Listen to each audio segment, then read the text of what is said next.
സോളാർട്ട് international literature and cultural അക്കാഡമിയെ സംബന്ധിച്ച് തികച്ചും അവിസ്മരണീയമായ നിമിഷങ്ങളായിരുന്നു ഇക്കഴിഞ്ഞ മാർച്ച് 16-ന് മണ്ണന്തല NS ഹൗസിൽ നടന്നത്. സോൾ ടു സോൾ എന്ന ജീവകാരുണ്യ പ്രവർത്തനത്തിൻ്റെ ഉദ്ഘാടന ചടങ്ങുകളാണ് അവിടെ നടന്നത്. വ്യത്യസ്തമായ ജീവകാരുണ്യ പദ്ധതികളുമായാണ് സോളാർട്ട് ജനങ്ങളിലേക്ക് ഇറങ്ങിച്ചെല്ലുന്നത്. സാന്ത്വനം അർഹിക്കുന്നവർക്ക് അവരുടെ വീടുകളിൽ ചെന്ന് കലാകാരന്മാരുടെയും മനുഷ്യസ്നേഹികളുടെയും കൂട്ടായ്മ അവരെ സന്തോഷിപ്പിക്കുകയും അവരോടൊപ്പം സായാഹ്നങ്ങൾ ചെലവിടുകയും ചെയ്യുന്നതാണ് സോൾ ടു സോൾ എന്ന ഈ പുതിയ പദ്ധതി. അഡ്വക്കേറ്റ് ബിമലിൻ്റെയും CETയിലെ പ്രൊഫസർ ലാൽ പ്രിയയുടെയും കുട്ടികളായ അഭിജിത്ത് ബിമൽ, അരവിന്ദ് ബിമൽ എന്നിവർക്ക് വേണ്ടി അവരുടെ ചേച്ചി സംതൃപ്ത ബിമൽ തിരികൊളുത്തി പരിപാടി ഉദ്ഘാടനം ചെയ്തു.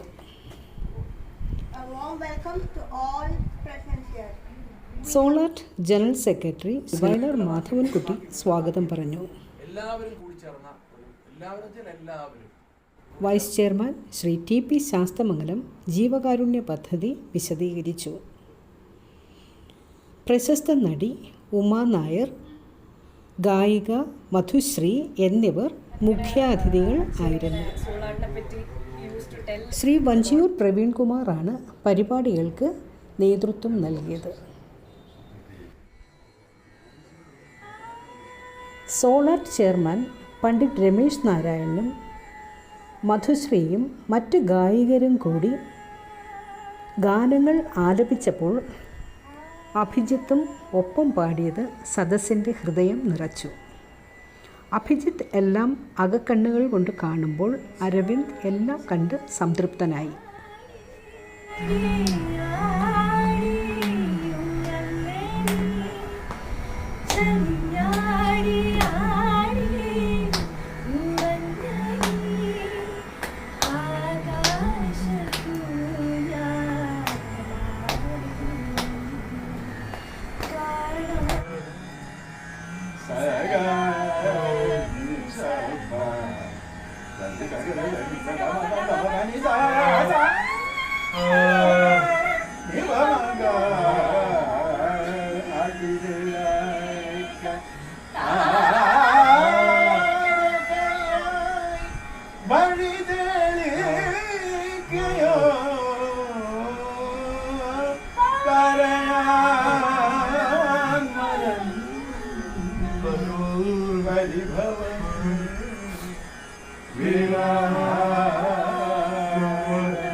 മറുപുഷ്പമായെന്ത് കരളിലെ കൊന്നയിൽ കൂട്ടിറങ്ങി അതിലുണ്ടായിരുന്നു കണ്ണ ഞാൻ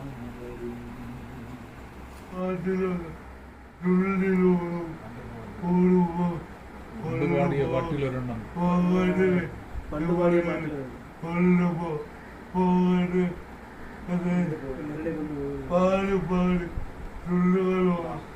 പാടിയപ്പോ പുല്ലുക പോലെ പാടിപ്പോ ചുള്ളുകളോ പാടിയപ്പോ പുല്ലുക പോ പാവ വീട് അറിയുക പാടുപാട് വളർന്നവരുണ്ട് മുല്ലനേഴിയുടെ പാടുന്നു പാടി മുല്ലനേഴിയുടെ പാട്ട്. പാടിയ പാട്ടിലൊരെണ്ണം ചുണ്ടിലൂറുമ്പോ കൊണ്ടുപോകരുതേ മുരളി കൊണ്ടുപോകരുതേ. പണ്ടു പാടിയ പാട്ടിലൊരെണ്ണം ചുണ്ടിലൂറുമ്പോ കൊണ്ടുപോകരുതേ മുരളി കൊണ്ടുപോകരുതേ. പണ്ടു പാടിയ പാട്ടിലൊരെണ്ണം ചുണ്ടിലൂറുമ്പോ കൊണ്ടുപോകരുതേ മുരളി കൊണ്ടുപോകരുതേ. പാടി പാടി ചുണ്ടുകൾ മോറും പാതിരാപ്പൂവുകൾ പോലെ പാടി പാടി ചുണ്ടുകൾ മോറും പാതിരാപ്പൂവുകൾ പോലെ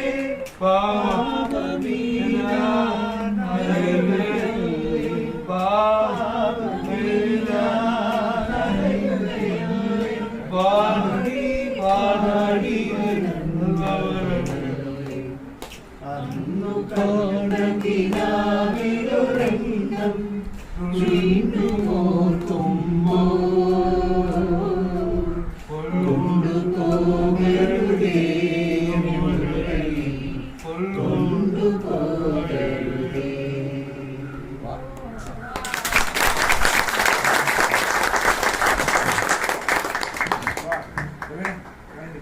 സമാനതകളില്ലാത്ത ഒന്നാണ് എന്ന് പരിപാടിയിൽ പങ്കെടുത്തവർ ഒന്നടങ്കം പറഞ്ഞു. ശ്രീ JK പറശ്ശിനി നന്ദി പറഞ്ഞതോടെ കാര്യപരിപാടികൾ അവസാനിച്ചു. എല്ലാ ക്ഷേമ സ്ഥാപനങ്ങളിലും ഞാൻ പോയിട്ടുണ്ട്, പരിശോധിച്ചിട്ടുണ്ട്. ബിമലും പ്രിയയും അതിഥികൾക്കായി നല്ലൊരു വിരുന്ന് സജ്ജമാക്കിയിരുന്നു. പാട്ടുകൾ ഇഷ്ടപ്പെട്ടു, ഇനിയും വരണം എന്ന് കുട്ടികൾ പറഞ്ഞപ്പോൾ എല്ലാവർക്കും സന്തോഷമായി. അത് പരിപാടിയുടെ വിജയമായിരുന്നു. സോൾ ടു സോൾ എന്ന പരിപാടി കൊണ്ട് ഉദ്ദേശിക്കുന്നതും അതുതന്നെയായിരുന്നു. നന്ദി, നമസ്കാരം.